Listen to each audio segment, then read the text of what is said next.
Hello and welcome back to Brand New Little People, the podcast where we talk about all things early parenting with a bit of a focus on sleep and settling and crying during those first few years. I'm your host, Dr. Fallon Cook, and I'm here with Dr. Laura Conway. Hi, Fallon. How are you going? I'm good. How are you? Yes, I'm all right. Thank you. All ready for the start of the school holidays. Yeah, I think on Friday when the kids clocked off, I clocked off. So this morning when I was getting up ready for work, I was like, oh, this kind of sucks. I felt like I really deserved a couple of weeks off, just like the kids. But Yeah, no, not that's to all right. be, unfortunately. No. I've got some little kids. Just I can hear them falling out of bed in the through the door behind me. So hopefully they're under instructions that when they wake, they're to go downstairs and get themselves some cereal. Good luck with that. Yeah, hopefully we won't have anyone joining us. Yeah, yep. No, that's okay. It's all right. It's probably about time we had some guests on the show. Yeah, probably. So Laura, this week we were thinking about, I suppose off the back of last week's episode where we started to really dive into some of the controversies around sleep during the first few years, we really started to think like, let's start to almost sort of myth bust a few things that we just see coming up over and over again. And especially things that confuse parents where they're sort of hearing completely competing advice. And one of the areas I see this happen all the time is when it comes to night waking. Yes. There's a lot of nitpicking around what is night waking. And people will say, yeah, there's these interventions that can reduce night waking. And then we get the naysayers jumping in and saying, you can't reduce night waking, oh gosh, it's frustrating, isn't it? It's really frustrating. It is. It's really frustrating. And then we add into that that in the research literature, we talk about sleeping through the night or having long stretches of sleep. And in the research literature, we might be talking about that just being sleeping through the night is actually only a 5-hour window of time in some papers that we would consider sleeping through the night. But that doesn't actually mean that there wouldn't be any wakings in that time. It's about whether a child needs support when they wake up in the night or not. So it can get really murky. And of course, there's no reason why parents should know all the ins and outs of the nuance. But I think what's happening is that some people are picking and choosing bits of that information and using it to support their ideologies. And parents are just left reeling, not knowing what to believe. It's so true, isn't it? So let's talk some facts. So what we know is that night waking is, of course, entirely normal. So that every single human being is going to wake multiple times per night. It might be, 5 or 6 times, probably somewhere in that range every single night.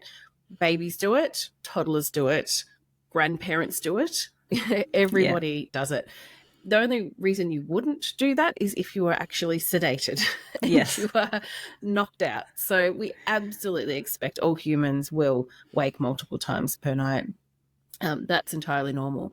When we talk about reducing night waking, essentially what we're talking about is, not stopping them from waking, because we know we can't do that, but it's about reducing their dependence on needing a whole ton of support to get back to sleep. So if we think about your own sleep as an adult, there are probably 5 or 6 times overnight when you wake and you just go back to sleep within a few seconds. Like your body does this sort of systems check, and we've talked about this before, haven't we, Laura? Where it's kind of going, am I too hot, too cold?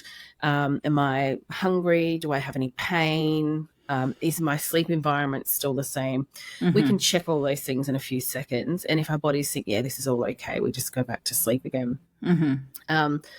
But, if you as an adult were waking up at nighttime and you were needing your partner to maybe pat you on the back for 20 minutes, and when that doesn't work, they've got to get you out of bed and hold you and rock you. If that doesn't work, they go and get you a cup of milk to drink. If you had to do that, 5 or 6 times per night, that would be a problem. Yes. For that you, would be. and probably for your partner. They wouldn't be very impressed about that at all.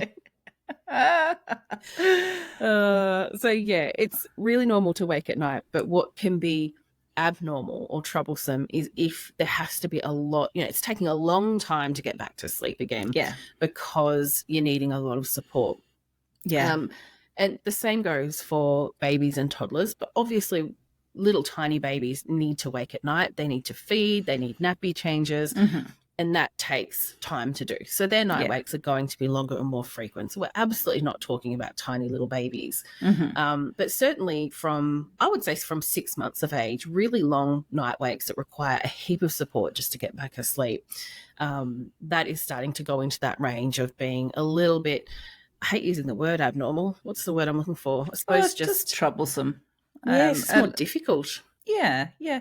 And what we find then is that if an older baby or toddler is waking a lot overnight and needing a lot of support to go back to sleep and taking um, a long time to go back to sleep, kind of 20 minutes plus to go back to sleep overnight, then that's really going to start to impact their ability to get those long stretches of sleep that we would like them to have. Because ideally, what we want is them Mm. to complete a sleep cycle, come up into light sleep, do their systems check. Am I okay? Am I hungry? Is my nappy wet? See that everything's just fine and go quite quickly into their next sleep cycle. And that for that to Mm. be relatively seamless. And if what's happening is that they are coming up into light sleep, doing a systems check, going, hang on a second, something's changed since I went to sleep, or I'm uncomfortable, or I don't feel very well, or whatever it is that their body is telling them, and they then wake up and can't get back to sleep for a long period of time, that means that their nights become fragmented. And if they're having to get up in order to go to daycare or school or whatever's happening the next day, we can really find that it can impact their ability to get all of the sleep that they need. And Mm. that's when we want to look at, well, is there a way that we can reduce the number of those more problematic wakings overnight so that we Mm. can get them back into the normal range of waking up, of course, because it's biologically normal, but then transitioning into their next sleep cycle without needing a ton of support to do so. Yeah, and I think it's all about building confidence. We don't want our older babies and toddlers to be waking up with a horrible fright, thinking, where did dad go? Where did mum go? This Mm-hmm. isn't okay, and I need lots and lots of help to get back to sleep again. Ideally, we want them to come up into light sleep, do that systems check, and even if they do wake right up, for them to go, yeah, I feel good, I'm okay, I'm confident, Yes. I'm secure here, and then they're really happily able to drift back off again. Mm-hmm. And that is what we're aiming for. And of course, all babies and toddlers get to that point, at different times. Some of them, I mean, there are babies who are really little who just start sleeping long stretches and they never care less. Yeah. Like they do the systems check and they're like, good enough, I'm back to sleep again. Yeah. They're definitely the resilient sleepers. And then there's others that are really, really sensitive. And that's where we often do have to help parents set up a bit of a plan where they're giving lots of support to help their child build that confidence so that if they wake up, they're not freaking out, they're Mm. feeling okay, and then they can easily drift back off to sleep again. Yeah. Um, but this whole idea has almost been weaponized. So we see a lot online of people saying, you can't reduce night waking. Anyone who's trying to reduce night waking is trying to teach their baby to just not call out and to not ask for help if they need it. I hate even repeating what they say. Yeah. It's so harmful and it's such horrible, nasty messaging. It's Yeah. absolutely not what we're doing. I guarantee you, if a baby is in pain or hunger, they're going to call out and they're not going to give up on calling Mm-hmm. out until their needs are met. Mm-hmm. So if you've heard that sort of harmful messaging around, you can't reduce night waking, you can only teach a baby to just be quiet and not bother calling out. That's just not correct at all. Especially if you're being responsive, you've helped support them to build the skills and the confidence that they feel okay to wake up and get back to sleep again. Yeah, it's a very Yeah. different thing. Yeah, absolutely. And if you're going through Sombel, there's the earlier chapters which help you determine whether the night wakings might be due to a physiological reason. Is there any gut irritation? Is there any skin irritation? Are they unwell? Are they teething?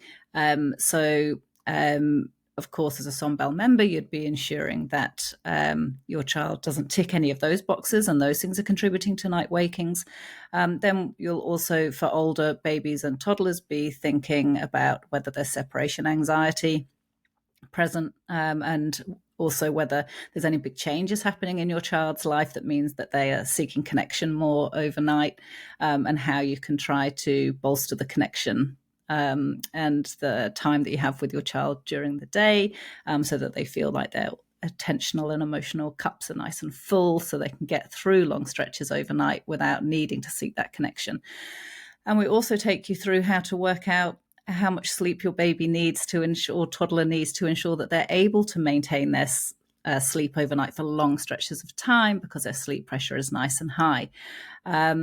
And so there's lots of things that you can do as a Sonbell member to help you and your partner, if you have one, understand why the night wakings might be happening. And again, when I'm talking about night wakings, Fallon, of course, I'm talking about the ones that need intense support to help your baby or toddler go back to sleep, because of course night wakings are normal.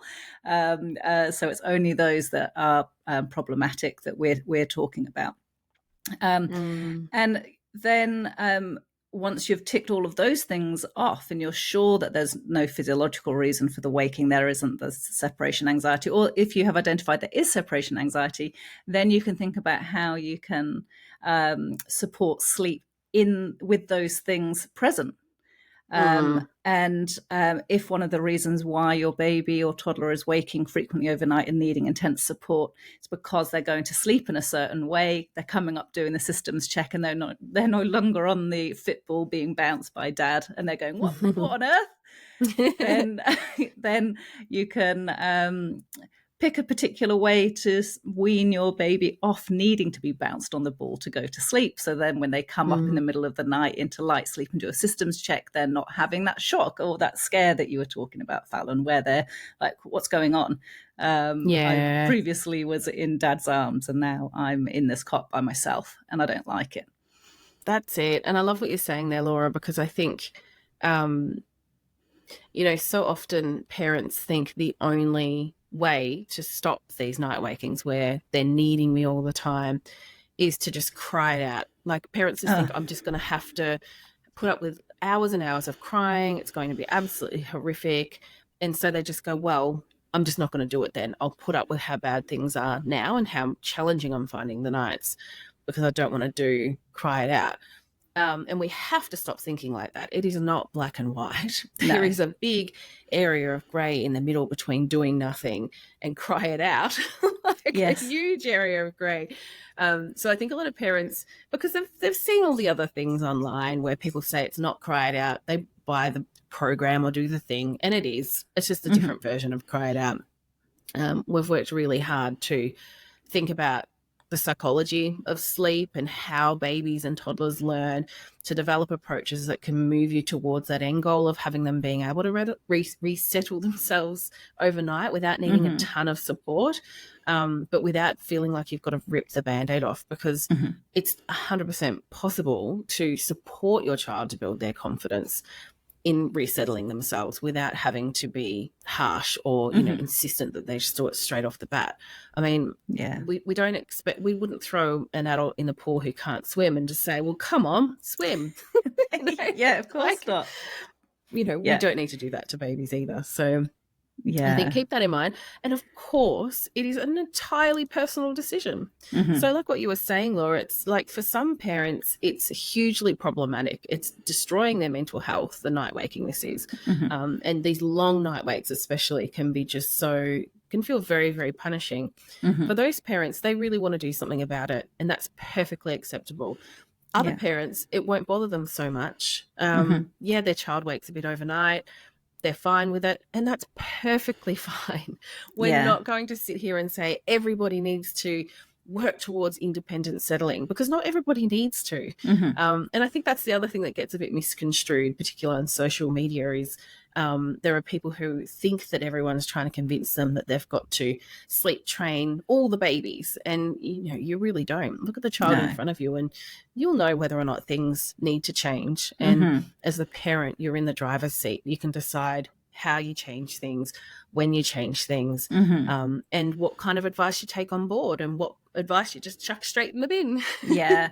And look, if Mm, you're struggling, which many parents will, most humans who have very fragmented sleep for weeks and months on end will be struggling, mm, and somehow becoming a parent, particularly a mother, you are meant to be able to just put that aside and put your like normal human needs to one side and just cope with this relentless sleep deprivation.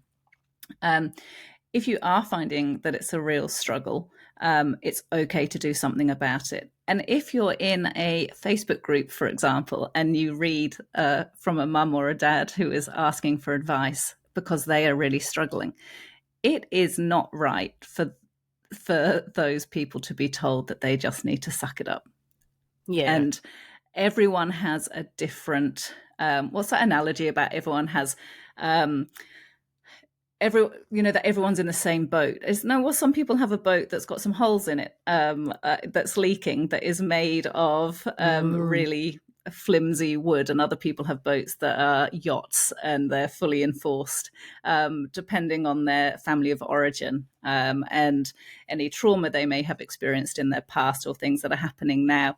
You never know what other people are going through, and I think that toxic narrative online, that night wakings are mm, normal and you're doing something wrong should you want to change things, is just, it's flying in the face of research evidence, but it's also not being it's not recognizing that every parent is walking their own path and has different resources available to them and for their children. yes. So if you are struggling, you're not doing anything wrong by wanting to change it. If you're not struggling, awesome. And you don't have to change anything, but please don't tell other people that they should also not do anything simply because you yourself are able to cope. That doesn't mean other people can Yes. cope.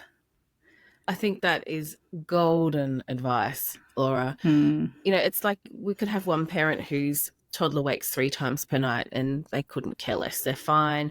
Maybe they've got a sister who can come around and help in the afternoon and they can get a nap in. Maybe they've got a big family supporting them. Maybe they've got really strong mental health. Mm-hmm. There's all these variables that could be present that make 3 night wakings completely manageable and fine, versus somebody who has really poor mental health, who maybe doesn't have any family nearby to Mm. support them or give them a hand, who might be under financial strain as well, could be under housing stress. There Yeah. could be all these things going on that could make 3 night wakes just the absolute straw that breaks the camel's back. And that parent can very Yeah. quickly end up even needing to be hospitalized because Yeah. they're really not coping. So, Yeah. yeah, you can imagine that advice to, oh, they're only young for a little while, like, Yeah. don't And worry about it. It gets better. That's really it's dangerous damaging. It's advice for dangerous. that second parent to hear who's a bit more Yeah. vulnerable. Absolutely. And add in family violence. I've done a lot of work in the family violence field, and you have parents who are scared to wake their partner or to have a baby waking their partner because of what the danger that puts the whole family in.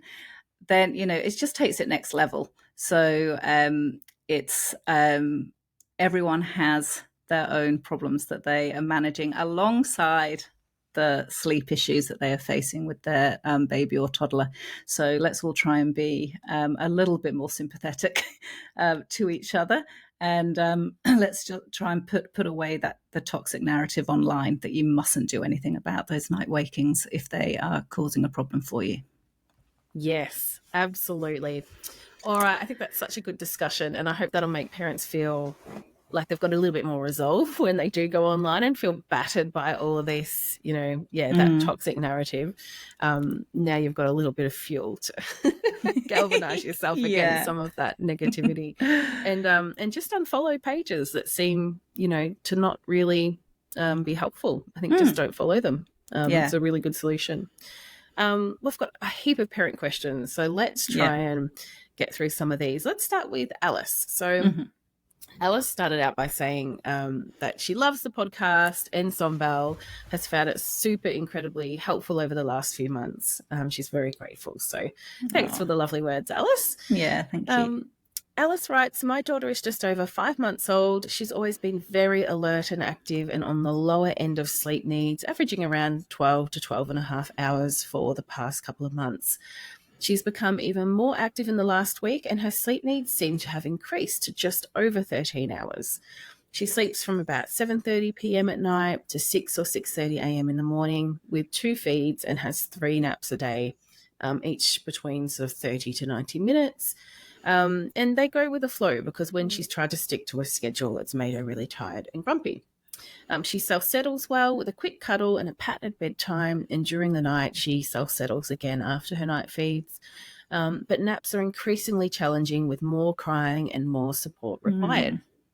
So Alice asks, is it possible her sleep needs have increased as she has become more active in her awake time? Her wake windows have also decreased and she can no longer make the awake time she was previously achieving. What do you think, Laura? So, Alice, I think that's wonderful that you're keeping on top of your baby's sleep, and it sounds like you're probably you'd worked out what your baby's unique sleep needs were. You saw that there were some changes, and so you've logged it again, and you have seen that there's been a slight increase. So, well done for doing that. That's one of the things we're always telling families: if things start to go off the boil, log the sleep again so that you can see what the unique sleep needs are.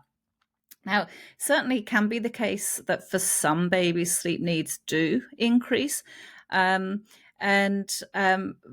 in the main, they don't. And I'd be wondering, it's actually only half an hour difference. So it may just be a little bit of a, if you logged the sleep over a longer period of time, we might not see that. But hey, if it's gone up by half an hour, great. That means that your baby is in that small minority that do have an increase in sleep needs. Now, the reason I'm also kind of going about that is simply because what you're experiencing, Alice, is a baby who seems to not be able to stay awake for quite as long during the day. But then at the same time, when you're trying to settle her a bit earlier for those naps, she's crying more and protesting more.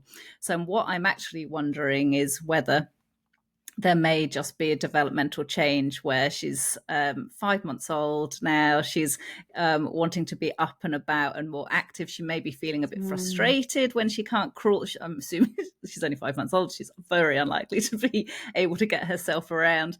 And you may just be noticing developmental changes during those wake times where she's just starting to express herself in lots of different ways and experience different emotions as she becomes older and more alert, like you're describing. If she's taking longer to go to sleep for those naps when you're trying to put her down after she's had a shorter time awake, then I think that her wake windows probably have not decreased, that they actually, she's probably going to sleep at a similar time. I don't have all the exact times here, so I'm not entirely sure. But generally, if you're trying to use a shorter wake window, you're putting her down, and then finding the settling for those naps is getting harder, then I would be going back to using slightly longer wake windows again. What do you think, Fallon? Yeah, I completely agree. The amount of time they spend awake generally doesn't decrease. So I'd be inclined to actually push her out a bit more. And maybe try a daily rhythm again. Even though you feel it made her tired and grumpy, often it does for the first few days or week or so, and then they fall into a great pattern. So there's a couple of things to think about there, Alice. Laura, Alla also asked, is it okay to separate or to put her 3-month-old baby in a separate room? She's just feeling that maybe her and her baby would sleep a bit better if they had a little bit more space. What would you say? Yeah, look, the Red Nose guidelines is to room share for the first 6 to 12 months, but many families do move their babies into separate rooms earlier than that, keeping in mind, if you go onto the Red Nose website, there's a list of a range of risk factors that you need to consider to ensure that the separate sleep space sleep environment is safe. And, families that do have babies that are very noisy sleepers, for example, often find that once their baby is in a separate room, everyone sleeps a bit better. The baby's not being disturbed by them. They're not being disturbed by the baby. Ensure that the room is safe, as I said. Ensure that you have a monitor so that you can hear your baby, and respond to them when they wake overnight. Anything that you would add, Fallon? No, I think that's all good. Yep. We also had an email from Elizabeth. So Elizabeth has a 4-month-old with a sleep need of around 13 and a half hours.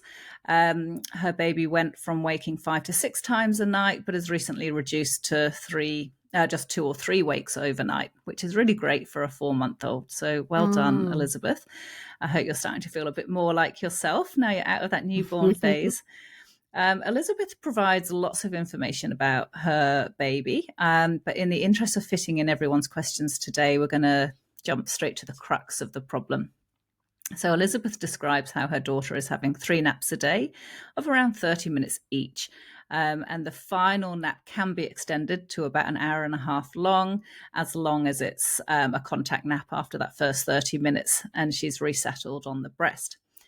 Elizabeth says that they have tried to do a power nap to help reach bedtime, and her baby doesn't like to have a power nap, so they've also tried to move bedtime a bit earlier instead, so that wake window isn't too long before bed, but they've found that hasn't worked either because their baby normally doesn't end up going to sleep until the usual bedtime anyway.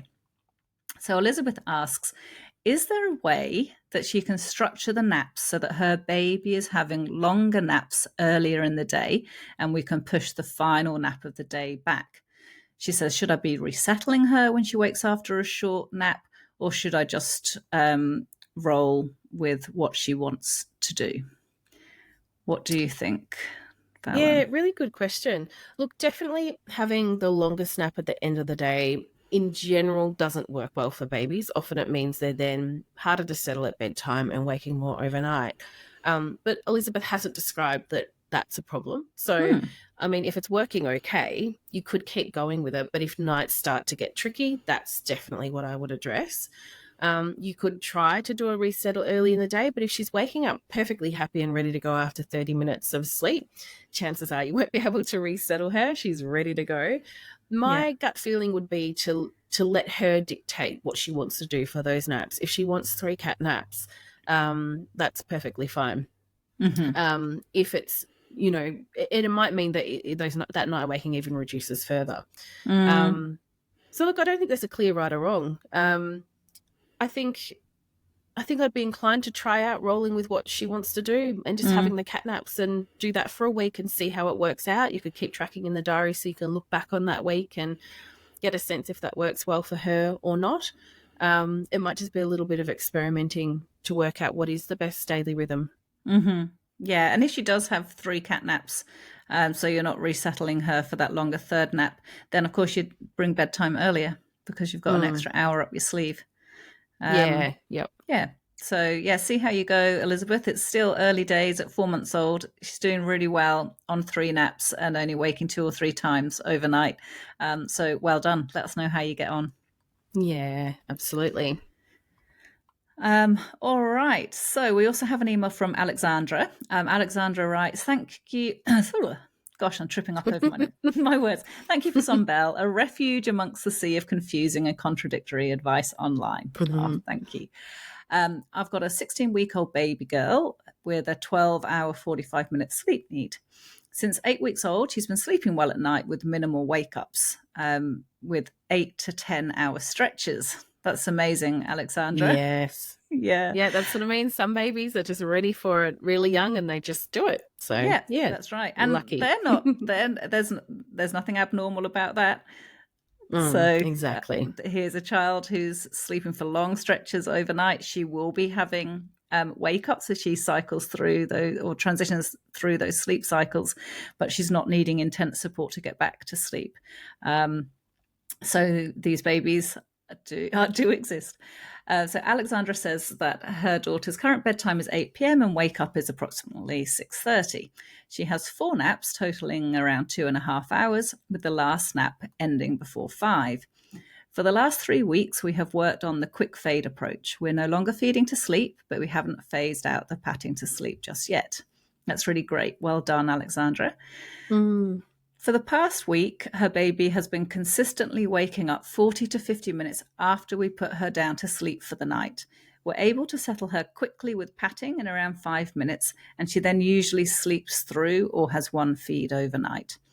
Alexandra asks, what is the best way to fix or avoid this wake up? She says, should we tinker with the bedtime wake up times first, or would we be better to work on phasing out the patting before touching on the schedule, or is there something else going on?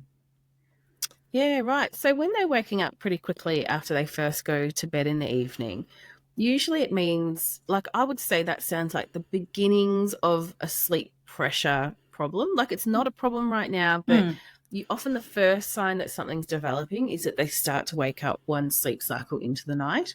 So, I mean, it's only 5 minutes of padding to resettle her. I don't think you need to panic and go and completely change everything you're doing at all.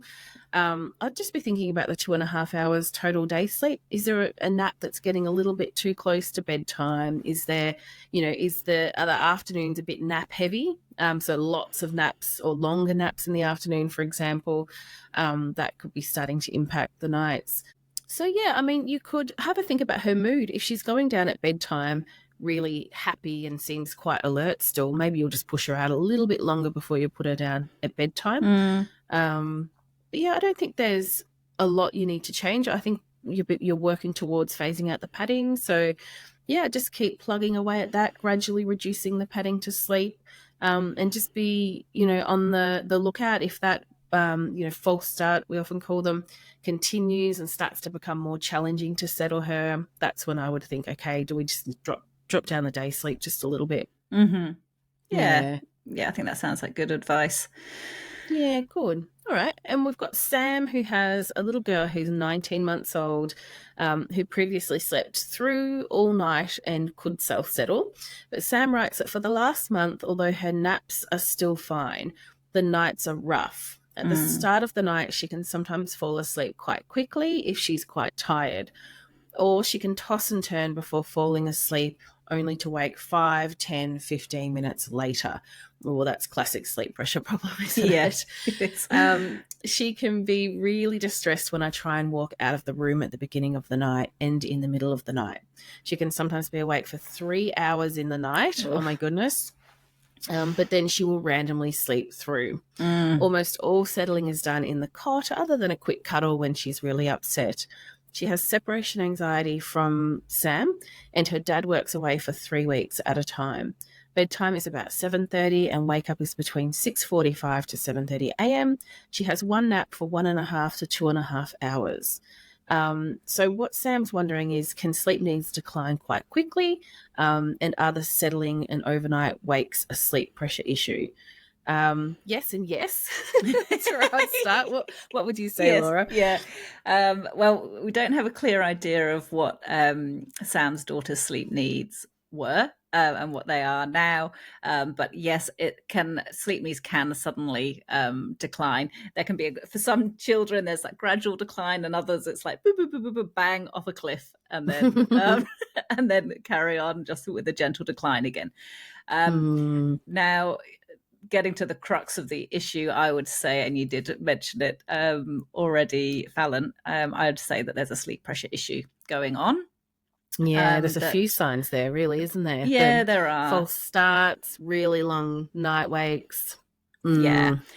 So, Sam, what I would be suggesting is, looking at the detail that you've given us about the daily schedule, is that there's up to an hour difference in the length of the day nap. So sometimes it might be an hour and a half, sometimes it might be 2.5 hours.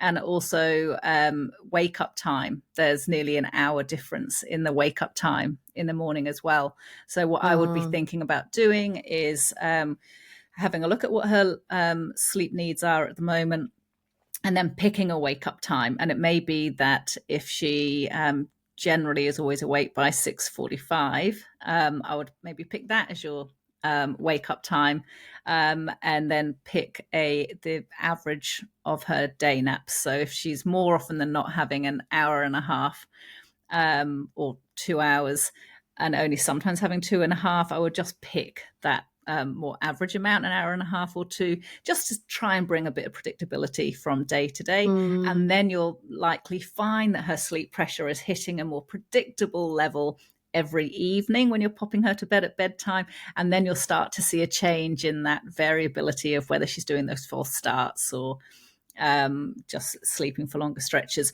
fall away. So that would be my the biggest piece of advice, just to try and stabilize bedtime and nap duration. Yeah, absolutely. I'd definitely keep a sleep diary, look at that total sleep requirement that she's got. And you could use the daily rhythm charts in Sunbell. There'll be examples in there that are very similar to what you're doing, but with just a few little tweaks, because at the moment, every night, sleep pressure is somewhere different. So when bedtime varies and the nap length varies, it's going to impact sleep pressure that night. And if you keep a shorter day nap, you're probably going to say, well, it doesn't make any difference to the night. It won't for that first night. You need to keep everything steady for a full week, and then you'll know how that new daily rhythm impacts the night. Yeah. Yeah, and you recognize that she's got separation anxiety. There's lots of strategies in the toddler program that work really well with separation anxiety. So you've got lots of options to choose from there too. Yeah. Excellent. Well done, Sam. We also have Vanessa, who has a 14-month-old with a sleep need of around 13 hours. She wants some general advice for minimizing sleep interruptions caused by illness. Vanessa says we've had a month of back-to-back illness, starting with COVID, and then gastro, and then another viral illness that had her son in hospital overnight with a Oh my viral God. wheeze. So many families are going through the ringer with illness at the moment. Yeah, they are.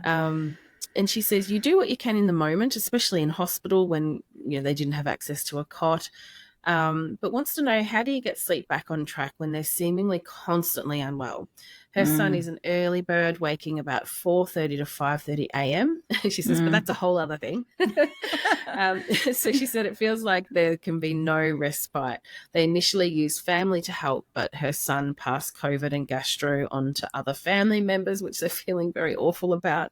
Oh, you poor thing. It's really hard when they're so unwell, because so often that's when you need help the most, but you can't get it because you don't want to spread illnesses around. Okay, so what would we do? I would say if you have started a sleep plan recently and they become unwell, just stop the sleep plan, and you're going to have to wait until they are feeling better so that you've got the confidence to persist with whatever the changes are that you're making. If you've started to make a bit of headway, like maybe you've been working on settling him in the cot and it was going really well with a bit of padding. When he becomes unwell, I would sleep in beside his cot if you're worried about him, rather than getting him out of the cot and sleeping somewhere different or doing something different to settle him. Just stay beside him during the night so that you can give him as much padding and hands-on support as you need to, because it's pretty easy to phase out padding and hands-on support once he's feeling better again. I don't think there's going to ever be a really, clear-cut prescriptive, like when they're sick, do X, Y, and Z. Yeah. It's just really hard, especially this time of year. So it might be that, aiming to be able to put him in a cot, say goodnight, and walk out of the room is too much to aim for right now.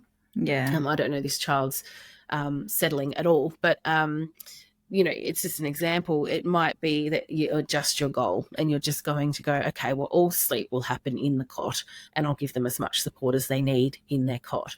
So that could be a way that you adjust your goals around their sleep while they're unwell. And then when they're feeling better, they've had a lot of experience settling in the cot, and you can start to phase out that extra hands-on support. Would you add anything to that, Laura? No, I don't think so.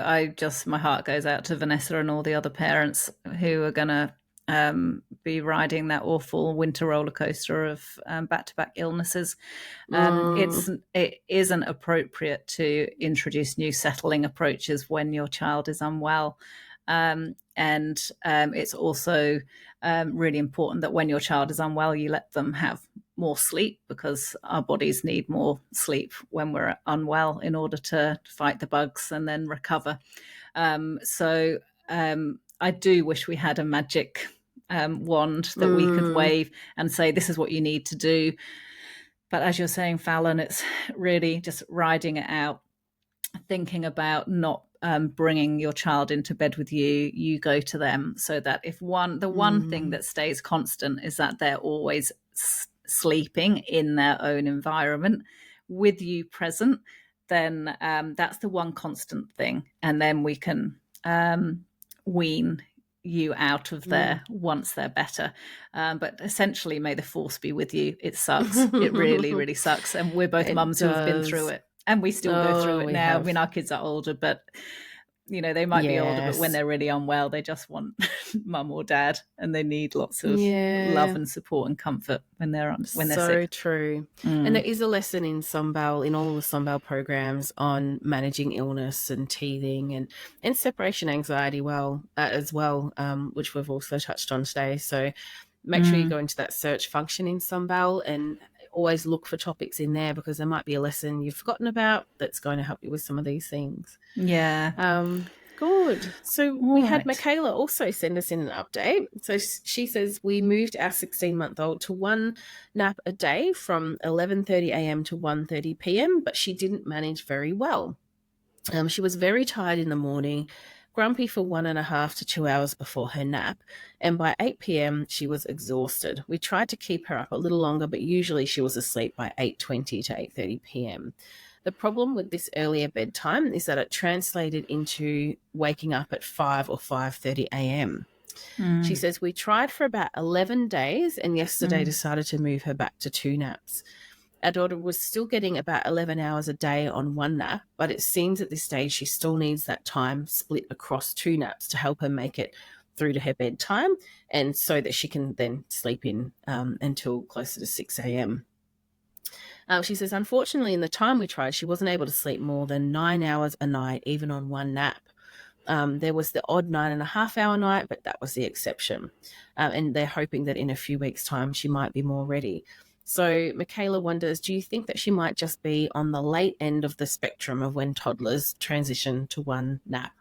Well, it does sound like it. I mean, Michaela's given it a red hot go for 11 days. That's great persistence. Yeah, I feel like Laura, if she was going to adapt, she would have in that 11 days. So waiting a few weeks is probably a great idea. Would you agree with that? Yeah, I do agree. And I think that in the same way we cater for children who have low sleep needs and want to drop their naps early, we also have to think about the toddlers and the older babies who want to hold on to their naps for longer. So that with all of these things around sleep, there's the typical age at which these things happen. And then there's the children that it's going to happen earlier and children that it's going to happen later for. So Michaela, you tried really hard. I mean, 16 months certainly is very old to still be on 2 naps, but you are the best placed person to understand what's right for your baby, your toddler rather. You tried really hard for 11 days. If she was going to adapt, she would have adapted in that time. You've recognized it's very hard for your toddler to sleep longer than 9 hours overnight. Some children, we do on occasion see children that seem to have this 9.5 hour block. That's all they can do overnight. And you're finding that your toddler can't manage just then on one nap a day. So I think you're doing the right thing, Michaela. You've given it a red hot go. We're just going to accept that your toddler is down that end that holds on to her 2 naps for longer. Give it a rest for a few weeks and then try again. And again, give it at least 7 days. Yeah. Excellent. Well, thank you to all the parents who have written in this week with these great questions. We know there's lots of parents were really great at putting it into dot points that made it really easy for us to summarize everything really neatly, and it's meant that we could fit more questions in this week. So that was fantastic. Just a couple of little messages before we go. We have a 30% off sale at the moment, but it is going to end soon. So just letting you know, if you've been listening in thinking, yeah, I reckon I'm going to join Sunbelt at some point, it's a great time to do it before the price bumps back up again. Huge welcome to all the new members. We've had heaps of new members, especially parents of toddlers. So hopefully we'll get a bunch of great questions about toddlers coming in. So if you're a new member, do think about sending in a question if you've got one for us. And as always, we are trying to push back against some of the misinformation around sleep and kind of be that sensible middle ground, the sensible voice in this ocean of conflicting information. If you like what we're doing, please give us a follow on Instagram. It's infant.sleep.australia. Leave us a review, like our posts, share our posts, leave a comment on our posts. It all really, really helps. And it helps, the algorithms and all of that jazz. Make sure that the sensible advice is getting out to more parents. And that's just a little thing you can do, to help other parents who might be feeling a bit overwhelmed with misinformation. So thank you, everyone, for listening in yet again. And we'll be back again next week. Thanks, everyone. Bye-bye.